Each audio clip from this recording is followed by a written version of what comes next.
السلام علیکم ناظرین حضرات، چینل کو ابھی سبسکرائب نہیں کیا ہے تو چینل کو سبسکرائب کر لیجئے، ساتھ میں بیل آئیکن ضرور دبا دیجئے تاکہ آنے والی ویڈیو کی نوٹیفیکیشن آپ کو ملتی رہے۔ میرے پیارے آقا صلی اللہ تعالی علیہ وسلم کے پیارے دیوانوں، سوال یہ پیدا ہوتا ہے کہ وہ سفیر عشق مصطفیٰ تھے، وہ داعی عشق مصطفیٰ صلی اللہ علیہ وسلم تھے، آخر محبت رسول پلانے کی وجہ اور ہر لمحے رسول اعظم صلی اللہ تعالی علیہ وسلم کی طرف توجہ کرانے کی وجہ کیا تھی؟ تو وہ جانتے تھے کہ جہاں ماں ساتھ چھوڑ دیتی ہے، جہاں باپ ساتھ چھوڑ دیتا ہے، جہاں رشتہ دار ساتھ چھوڑ دیتے ہیں، جہاں بھائی ساتھ چھوڑ دیتے ہیں، جہاں دوست ساتھ چھوڑ دیتا ہے، جہاں کسی کی رسائی نہیں ہوتی، وہاں مصطفیٰ جان رحمت صلی اللہ علیہ وسلم کی رسائی ہے۔ اسی لیے آپ دیکھیں ان کی نظر بخاری شریف پر اتنی عظیم طریقے سے تھی، وہ لوگ جو معاذ اللہ رسول اعظم صلی اللہ علیہ وسلم کے حوالے سے دریدہ دہنی کرتے ہوئے اس قسم کے الفاظ استعمال کرتے ہیں کہ معاذ اللہ وہ اپنی بچی کے لیے بھی کچھ قیامت میں نہیں کر سکیں گے۔ میں کہتا ہوں بخاری شریف کی اس حدیث کے بارے میں تمہارا کیا خیال ہے؟ جب کل بروز قیامت رسول رحمت صلی اللہ علیہ وسلم سجدہ ریز ہوں گے تو میرا مولا فرمائے گا ارفع راسک، میرے محبوب اپنا سر اٹھائیے، فقل تسمع، کہو سنا جائے گا، سل تعطا، مانگو دیا جائے گا، وشفع تشفع، شفاعت کرو تمہاری شفاعت قبول کی جائے گی۔ یہ حدیث بخاری شریف کی ہے۔ میں حیران ہوں، اللہ اکبر، بچیوں کے ادارے وہ قائم کرتے ہیں اور بچیوں کے اندر اگر کوئی بچی حافظ قرآن ہو جائے تو ان کے جلسے کے اندر وہ خطاب کرتے ہوئے نظر آتے ہیں اور کہتے ہیں کہ ایک حافظ قرآن بچی 10 ایسے شخصوں کو جنت میں لے جائے گی جن پر جہنم واجب ہو چکا ہوگا۔ تو جو حافظ قرآن یا حافظ قرآن 10 ایسے لوگوں کو جنت میں لے جائے تو جسے پروردگار نے قاسم جنت ہی بنایا ہو بلکہ مالک جنت بنایا ہو، ان کی شان کتنی عرف و اعلیٰ ہو۔ جن پر قرآن خود نازل ہوا، جن کے صدقے میں اللہ نے ہمیں قرآن دیا، جن کے صدقے میں اللہ عز و جل ساری نعمتیں عطا فرما رہا ہے۔ اسی لیے میرے امام کہتے ہیں نعمتیں بانٹتا جس سمت وہ ذیشان گیا۔ اے رسول اعظم صلی اللہ تعالی علیہ وسلم کے دیوانوں، میں اپنے موضوع کی طرف آنے سے پہلے صرف آپ سے میں کہنا چاہوں گا کہ آپ کسی کے بہکاوے میں آنے کی بجائے میرے اس جملے کو خاص طور پر دل و دماغ کے اندر محفوظ کر لیں۔ آپ اگر کسی سے کہیں کہ ہمارا دین اچھا ہے، ہمارے نبی بہت عظیم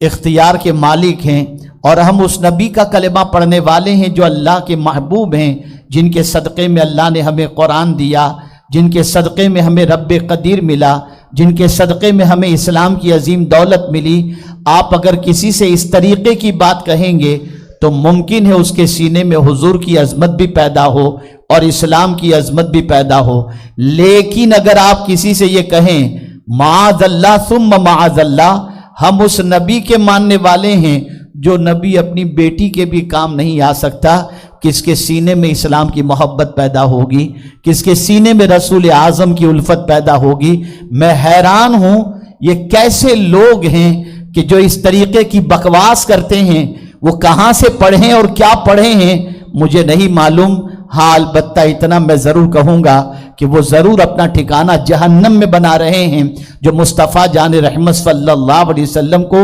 مالک و مختار اللہ کی عطا سے ماننے کے لیے تیار نہیں ہیں۔ میرے پیارے آقا صلی اللہ تعالی علیہ وسلم کے پیارے دیوانوں، اب آئیے موضوع کی طرف آتے ہیں۔ آج کا ہمارا دور افراط و تفرید کا دور ہے۔ آج کا ہمارا ماحول بے اعتدالی کا ماحول ہے۔ ہم جہاں دیکھتے ہیں وہاں پر اسراف، جہاں دیکھتے ہیں وہاں کہیں بخیلی نظر آتی ہے تو کہیں فضول خرچی نظر آتی ہے، اور ان دونوں کے اندر انسان زندگی گزارتا نظر آتا ہے۔ ذاتی زندگی کا مسئلہ ہو تو انسان فضول خرچی کا شکار ہے، اور جب راہ خدا میں خرچ کرنے کا معاملہ ہو تو انسان بخیلی کا شکار ہے۔